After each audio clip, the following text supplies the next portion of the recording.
Hi, welcome to Kavits academy. Last செஷன்ல நம்ம location of India பார்த்துருப்போம். அடுத்த சீசன்ல பாருங்க physical division of India, physiography of India அப்படிங்கிற டாபிக் பார்க்க போறோம்.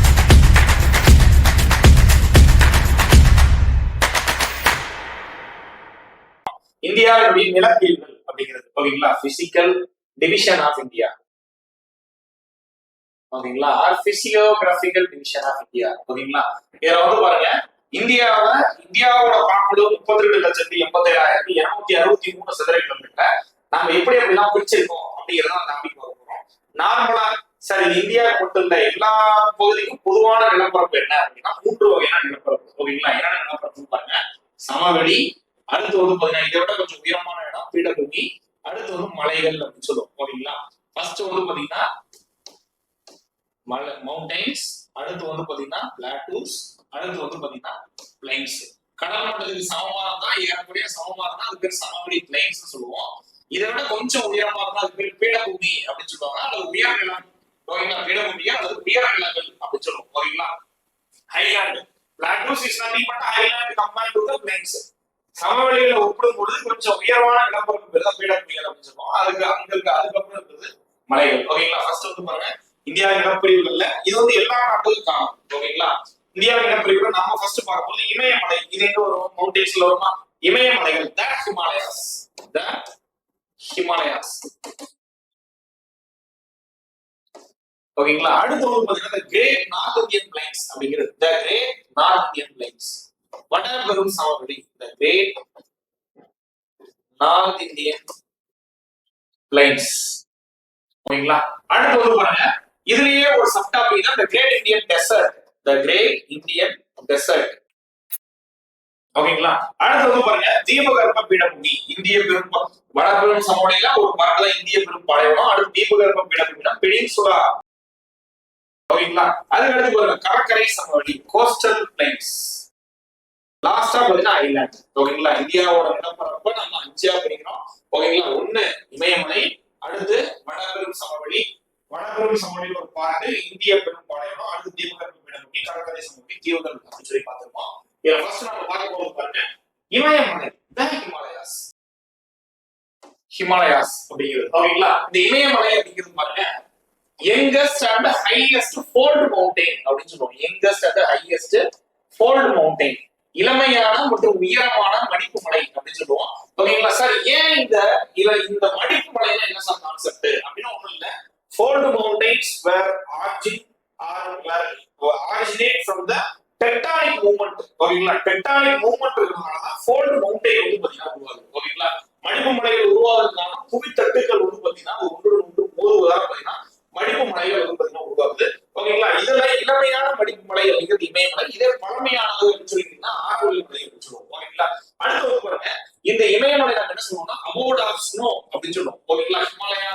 ஹிமாலயாஸ் அப்படிங்கிற சொல்லுக்கான என்ன பொருள் அப்படின்னா அபோர்ட் ஆஃப் ஸ்னோ, பனி உறைவிடம். இதோட லென்த் என்ன சார் அப்படின்னா 2500 கிலோமீட்டர் ஓகேங்களா. இந்தியா லடாக்ல இருந்து நார்த் ஈஸ்டர்ன் ஸ்டேட்ஸ் வரை 2500 கிலோமீட்டர் வரை.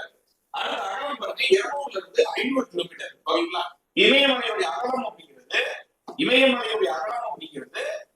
வடக்கு கிழக்கிலிருந்து மேற்கு நோக்கி இன்க்ரீஸ் ஆகும் ஓகேங்களா. கிழக்கிலிருந்து மேற்கு நோக்கி இன்க்ரீஸ் ஆகும்னா எப்படின்னா பாருங்க இந்த இடத்துல அகலம் கம்மியா இருக்கு, இந்த இடத்துல அகலம் கம்மியா இருக்கு. ஆனா இங்க போக போக போக எப்படி இருக்கு, அகலம் அதிகமா இருக்குங்களா. இங்க பாருங்க இங்க அகலம் கம்மியா இருக்கா, ஆனா மேல போக இங்க போக போக இங்க எவ்வளவு அகலம் அதிகமா இருக்குங்களா.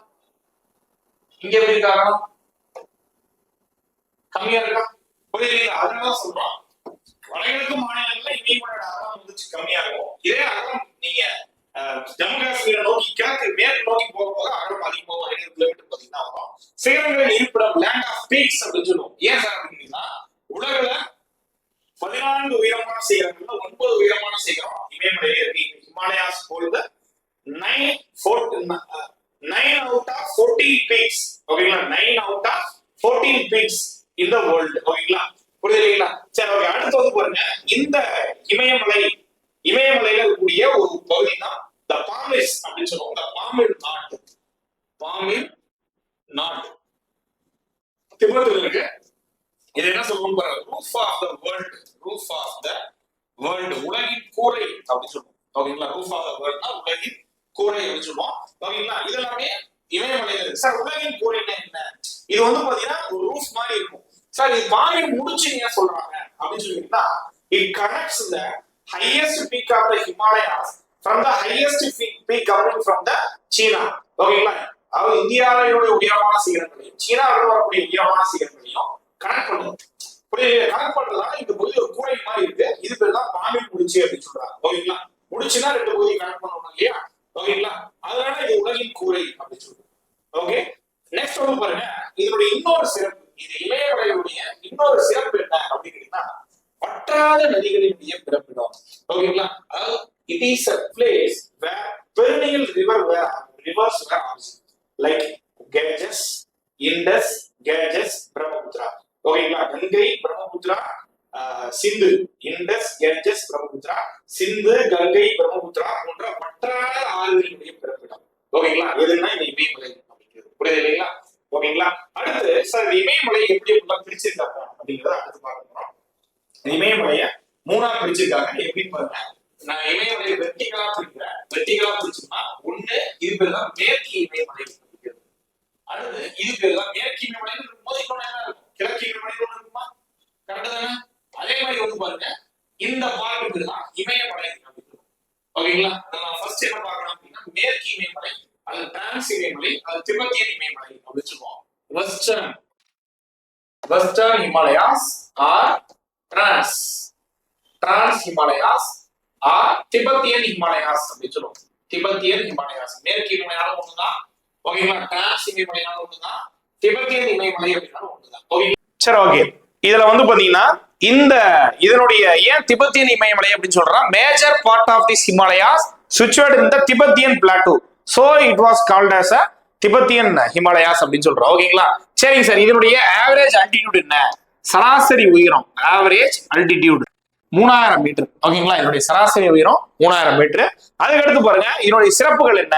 இங்க இருக்கக்கூடிய மவுண்டைன் ரேஞ்சஸ் எல்லாம் பாருங்க. இங்க இருக்கக்கூடிய மவுண்டைன் ரேஞ்சஸ், டிரான்ஸ் ஹிமாலயாஸ்ல இருக்கக்கூடிய மவுண்டைன் ரேஞ்சஸ் என்னென்ன அப்படின்னு பார்த்தோம்னா கைலாஷ், லடாக், காரகோரம், ஜஸ்கர். ஓகேங்களா, Kailash, Ladakh, Karakoram, Zanskar, these were the mountain ranges present in the western Himalayas. Next, what is another speciality of the western Himalayas அப்படின்னா it holds the highest peak of India. இந்தியாவோட உயரமான சிகரம், உலகினுடைய இரண்டாவது உயரமான சிகரம். ஓகேங்களா, அல்லது இமயமலையினுடைய இரண்டாவது உயரமான சிகரம் எதுன்னா K2 ஆர் காட்வின் ஆஸ்டின். ஓகேங்களா, ஹையஸ்ட் பீக் ஆஃப் இந்தியா, இந்தியாவின் உயரமான சிகரம், ஹையஸ்ட் பீக் ஆஃப் இந்தியா, இது இங்கதான் இருக்கு. புரியுது இல்லைங்களா? சரிங்க சார். இதனுடைய உயரம் என்ன? 8611 மீட்டர். ஓகேங்களா, 8611, 8611 மீட்டர். கடல் மட்டத்துல இருந்து 8611 மீட்டர் உயரத்துல வந்து பாத்தீங்கன்னா இருக்கு காட்வின் ஆஸ்டின் அல்லது K2. இதை இந்தியாவின் உயரமான சிகரம் அப்படின்னு கன்சிடர் பண்றோம். ஆனா இதுல சில மாற்று கருத்துக்கள் இருக்கு. என்ன சார் மாற்று கருத்து அப்படின்னா, இந்த K2 அல்லது காட்வின் ஆஸ்டின் அப்படிங்கிறது பாகிஸ்தான் ஆக்குபைட் காஷ்மீர் அதெல்லாம் வந்து பாத்தீங்கன்னா இருக்கு. நாம என்ன சொல்றோம் அப்படின்னா, நாம ஃபுல்லா காஷ்மீர் ஃபுல்லாவே நம்மளுதான் அப்படின்னு நம்ம கிளைம் பண்ணிக்கிறோம். ஆனா இதுல ஒரு பகுதி வந்து பாத்தீங்கன்னா பாகிஸ்தான் ஆக்குபைட் காஷ்மீரா பாத்தீங்கன்னா இருக்கு. அங்கதான் K2 பாத்தீங்கன்னா இருக்கு. எண்ட் ஆஃப் த டே இது வந்து இந்த K2 ஆர் காட்வின் ஆஸ்டின் அப்படிங்கிற பகுதியை நம்ம இந்தியா கிளைம் பண்ணிக்கிறதுனால பொதுவா இது இந்தியாவினுடைய உயரமான சிகரம் அப்படின்னு நம்ம சொல்றோம். ஓகேங்களா, சரிங்க சார். அடுத்து வந்து பாருங்க, வெஸ்டர்ன் ஹிமாலயாஸ் இன்னொரு இருக்குமோ, வெஸ்டர்ன் ஹிமாலயாஸ் பாக்குறது மாதிரியே ஈஸ்டர்ன் ஹிமாலயாஸ் ஒன்று இருக்குமா, கிழக்கு இமயமலைன்னு இருக்குமா. இதனுடைய இன்னொரு பேர் பாருங்க சார், பூர்வாஞ்சல் ஹில்ஸ். ஓகேங்களா, பூர்வாஞ்சல் ஹில்ஸ் அப்படின்னு சொல்லுவோம். இதனுடைய இன்னொரு பேரு பூர்வாஞ்சல் ஹில்ஸ். ஓகேங்களா, இந்த பூர்வாஞ்சல் ஹில்ஸ் அப்படின்னு பாருங்க கிழக்கு இமயமலையோட மற்றொரு பெயர். இப்ப நம்ம மேற்கு இமயமலையோட மற்றொரு பெயர் என்ன பார்த்தோம், மேற்கு இமயமலைனாலும் ஒண்ணுதான், டிரான்ஸ் இமயமலைனாலும் ஒண்ணுதான், திபெத்தியன் இமயமலை அப்படின்னா ஒண்ணுதான் பார்த்துருப்போமா. அதே மாதிரி கிழக்கு இமயமலையோட இன்னொரு பேரு பூர்வாஞ்சல் ஹில்ஸ் அப்படின்னு சொல்லுவோம். ஓகேங்களா, இட் எக்ஸ்டெண்ட்ஸ் நார்த் ஈஸ்டர்ன் ஸ்டேட்ஸ், வடகிழக்கு மாநிலங்கள்ல பரவி இருக்கு. இந்த கிழக்கு இமயமலை அப்படிங்கிறது வடகிழக்கு மாநிலங்கள்ல நார்த் ஈஸ்டர்ன் ஸ்டேட்ஸ்ல வந்து பாத்தீங்கன்னா எக்ஸ்டெண்ட் ஆயிருக்கு. ஓகேங்களா, இதுல இங்க இருக்கக்கூடிய முக்கியமான மவுண்டைன் ரேஞ்சஸ் வந்து பாருங்க, இங்க இருக்கக்கூடிய முக்கியமான மவுண்டைன் ரேஞ்சஸ் காசிஸ், காரோ, ஜெயிண்டியா, பட்காய் பம்ப், இதெல்லாமே இங்க இருக்கக்கூடிய முக்கியமான மவுண்டைன் ரேஞ்சஸ் அப்படின்னு சொல்லுவோம். ஓகேங்களா, கிழக்கு இமயமலையில் இருக்கக்கூடிய முக்கியமான மவுண்டைன் ரேஞ்சஸ் இது எல்லாமே. நெக்ஸ்ட் இந்த கிழக்கு இமயமலை இன்னொரு ஸ்பெஷாலிட்டி என்னன்னா, இதுல பாருங்க மேப்லயும் உங்களுக்கு நான் இது பண்ற பாருங்க. ஓகேங்களா, இந்த கிழக்கு இமயமலையோட ஸ்பெஷாலிட்டி என்ன அப்படின்னு சொல்லி பாருங்க. இந்த பகுதி இந்தியா, இந்த பகுதி மியான்மர். ஓகேங்களா, இந்தியாவுக்கும் மியான்மருக்கு நடுவுல இயற்கை எல்லையா இருக்கிறது இந்த ஈஸ்டர்ன் ஹிமாலயாஸ். இந்தியாவுக்கும் மியான்மருக்கு நடுவுல நேச்சுரல் பவுண்டரியை ஃபார்ம் பண்றது என்ன அப்படின்னா இந்த ஈஸ்டர்ன் ஹிமாலயாஸ் அப்படிங்கிறது. புரியுது இல்லைங்களா? ஓகேங்களா, சரி ஓகே. அடுத்து வந்து பாருங்க, இந்த கிழக்கு இமயமலையை பத்தி நம்ம பார்த்திருப்போம். மேற்கு இமயமலை பார்த்தோம், கிழக்கு இமயமலை பார்த்தோம். அடுத்து பாத்தீங்கன்னா இமயமலை அப்படிங்கிறது. ஓகேங்களா, இந்த இமயமலை எப்படி உருவானுச்சு, இந்த பகுதி எப்படி உருவானது அப்படின்னு கேட்டீங்கன்னா, ஏன்சியன்ட் டைம்ஸ்ல வந்து பாத்தீங்கன்னா இங்க இந்தியன் பிளேட் அப்படிங்கிறது. ஓகேங்களா, இந்திய புவித்தட்டு யுரேசிய புவித்தட்டு கூட மோதும் தான் இந்த மலை வந்து பாத்தீங்கன்னா உருவாகுது. ஓகேங்களா, இந்திய புவித்தட்டு நாம வந்து பாத்தீங்கன்னா ஒன்ஸ் அப்பான டைம் உயிரினங்கள் எல்லாம் தோன்றதுக்கு முன்னாடி நாம வந்து ஆப்பிரிக்கன் பிளேட்ல இருந்தோம். இந்த இந்திய புவித்தட்டு நகர்ந்து யுரேசிய புவித்தட்டு மேல மோதும் போது அந்த கடல் தான் என்ன உருவாயிருச்சு அப்படின்னா மலையா பாத்தீங்கன்னா உருவாயிருக்கு, இமயமலையா. புரியுது இல்லைங்களா? ஓகேங்களா, அதுக்கான எவிடன்ஸ் வேணும்னா நீங்க ஊர்ல தேடி பார்த்தீங்கன்னா கூட உங்களுக்கு கிடைக்கும். ஓகேங்களா, இந்த இமயமலையை நம்ம ஹரிசாண்டலா பிரிச்சோம்னா மூணா பிரிக்கலாம். எப்படின்னா, ஒண்ணு ஹிமாத்ரி, ஹிமாச்சல், சிவாலிக் அப்படின்னு சொல்லுவோம். ஹிமாச்சல், சிவாலிக். ஓகேங்களா, இதுல இதுலயே எக்ஸ்பிளைன் பண்ற பாருங்க உங்களுக்கு. ஹிமாத்ரி அல்லது பெரிய இமயமலைன்னு சொல்லுவோம். இமாச்சல் அல்லது சிறிய இமயமலை அப்படின்னு சொல்லுவோம். சிவாலிக் அல்லது வெளி இமயமலை அப்படின்னு சொல்லுவோம். Himadri or greater Himalayas, Himachal or lesser Himalayas, Shivalik or outer Himalayas அப்படின்னு சொல்லுவோம். புரியுது இல்லைங்களா? சரி ஓகே. இதுல ஹிமாத்ரி அப்படிங்கிறது பாருங்க, இதுல இந்த மூணு பகுதியில ஹிமாத்ரி தானே வடக்குல இருக்கு.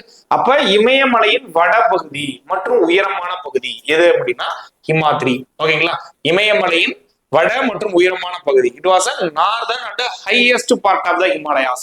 ஓகேங்களா, அதுக்கடுத்து இதனுடைய ஆவரேஜ் அல்டிடியூட் பாருங்க 6000 மீட்டர். இமாத்ரியோட ஆவரேஜ் அல்டிடியூட் சராசரி உயரம் 6000 மீட்டர். இங்க இருக்கக்கூடிய முக்கியமான சிகரங்கள் எல்லாம் பாருங்க, மவுண்ட் எவரெஸ்ட், கஞ்சன்ஜுங்கா. உலகின் உயரமான சிகரம் சார் மவுண்ட் எவரெஸ்ட்.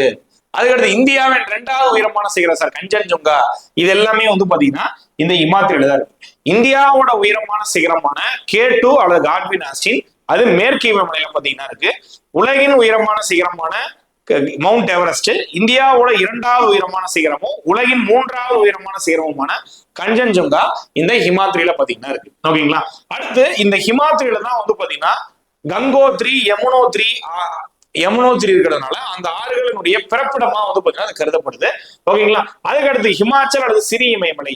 ஓகேங்களா, ஹிமாச்சல் அல்லது சிறிய இமயமலை அப்படிங்கிறது இதை மத்திய பகுதின்னு சொல்லுவாங்க, இமயமலையோட மத்திய பகுதின்னு சொல்லுவாங்க. ஏன்னா இது ஹிமாத்ரிக்கும் சிவாலைக்கும் நடுவில் இருக்கு. கரெக்டுங்களா, ஹிமாத்ரிக்கும் சிவாலைக்கும் நடுவில் இருக்கிறதுனால இது இமயமலையின் மத்திய பகுதி அப்படின்னு சொல்லுவாங்க. இதனுடைய சராசரி உயரம் பாருங்க 4000 மீட்டர். ஓகேங்களா, இங்க இருக்கக்கூடிய முக்கியமான மலைவாழிடங்கள் பாருங்க, சிம்லா, முசூரி, டார்ஜிலிங், நைனிடால். இந்த மாதிரி ஹில் ஸ்டேஷன், ஃபேமஸான ஹில் ஸ்டேஷன் எல்லாமே வந்து பாத்தீங்கன்னா இங்கதான் இருக்கு. ஓகேங்களா, இந்த மாதிரி இந்த இமாச்சல் அப்படிங்கிற இமாச்சல் அல்லது சிறிய இமயமலை பகுதியில் இந்த மலைவாழிடங்கள் ஃபேமஸான மலைவாழிடங்கள் இருக்கிறதுனால என்க்ரோச்மெண்ட் எல்லாம் பாத்தீங்கன்னா நிறைய இருக்கு.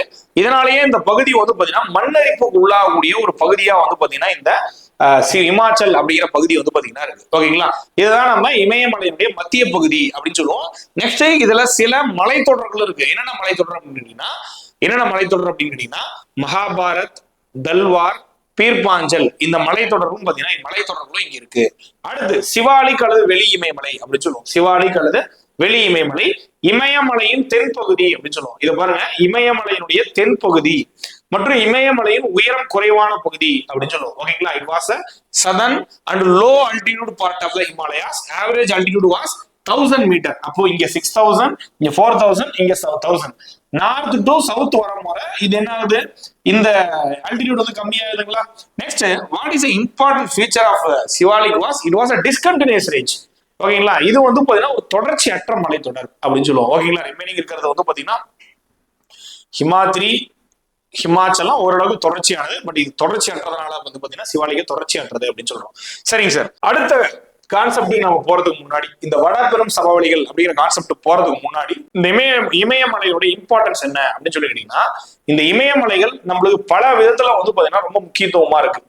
டிஃபென்ஸ் ரீதியா இருக்கட்டும், பாதுகாப்பு ரீதியா இருக்கட்டும், இன்னொன்று வற்றாத ஆறுகளினுடைய பிறப்பிடமா இருக்கு. சிந்து, கங்கை, பிரம்மபுத்திரா போன்ற வற்றாத ஆறுகளுடைய பிறப்பிடமா இந்த இமயமலைகள் தான் பாத்தீங்கன்னா இருக்கு. ஓகேங்களா. நெக்ஸ்ட், சென்ட்ரல் ஏசியாவில இருந்து வீசக்கூடிய, சீனாவில இருந்து வீசக்கூடிய குளிர்காற்றை தடுத்து இந்தியா வந்து சாதாரண காலநிலையில, இயல்பான காலநிலையில வச்சிருக்கிறது இந்த இமயமலை தான். நெக்ஸ்ட் வந்து பாத்தீங்கன்னா, கடல்ல இருந்து இந்தியா நோக்கி வீசக்கூடிய தென்மேற்கு பருவக்காற்றை தடுத்து இந்திய பகுதிகளுக்கு மழையை தரக்கூடியதும் இந்த இமயமலை தான். மேபி இந்த இமயமலை இல்லை அப்படின்னு கேட்டீங்கன்னா, இந்த தென்மேற்கு பருவக்காற்று நேரா சீனாவுக்கு வந்து பாத்தீங்கன்னா போயிருக்கும், இந்தியாவுக்கான மழை பொழிவு கம்மியா இருக்கும். ஓகேங்களா. இதெல்லாமே இந்த இமயமலையோட சிக்னிபிகன்ஸ் அப்படின்னு சொல்லலாம். ஓகேங்களா.